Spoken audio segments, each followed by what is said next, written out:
சிவகங்கை மாவட்டம் கண்டதேவி தேரோட்டத்திற்கு யாருக்கும் முதல் மரியாதை வழங்கக்கூடாது என கோரி மெட்ராஸ் உயர் நீதிமன்ற மதுரை அமர்வில் ஒரு வழக்கானது பதிவு செய்யப்பட்டது.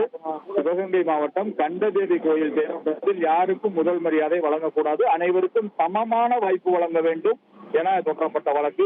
எந்தவித பாரபட்சமும் பார்ப்பது கிடையாது, யாருக்கும் முதல் மரியாதையும் வழங்குவது கிடையாது என தமிழக அரசு தரப்பில் தகவல் தெரிவிக்கப்பட்டிருக்கிறது. அரசு தரப்பின் பதிலை எழுத்துப்பூர்வமாக தாக்கல் செய்யுங்கள் என மெட்ராஸ் உயர் நீதிமன்ற மதுரை அமர்வானது உத்தரவு பிறப்பித்திருக்கிறது.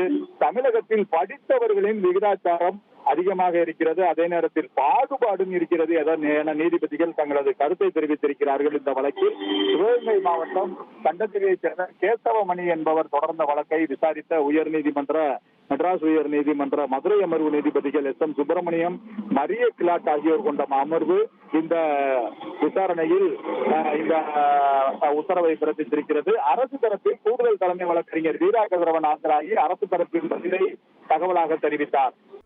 ஃப்ரெண்ட் ஆக்கிக்கோங்க. 2.5 கோடிக்கும் அதிகமான தந்தி டிவியின் சப்ஸ்கிரைபர்ஸ் அண்ட் ஃபாலோவர்ஸ் குடும்பத்துல நீங்களும் இணையுங்க.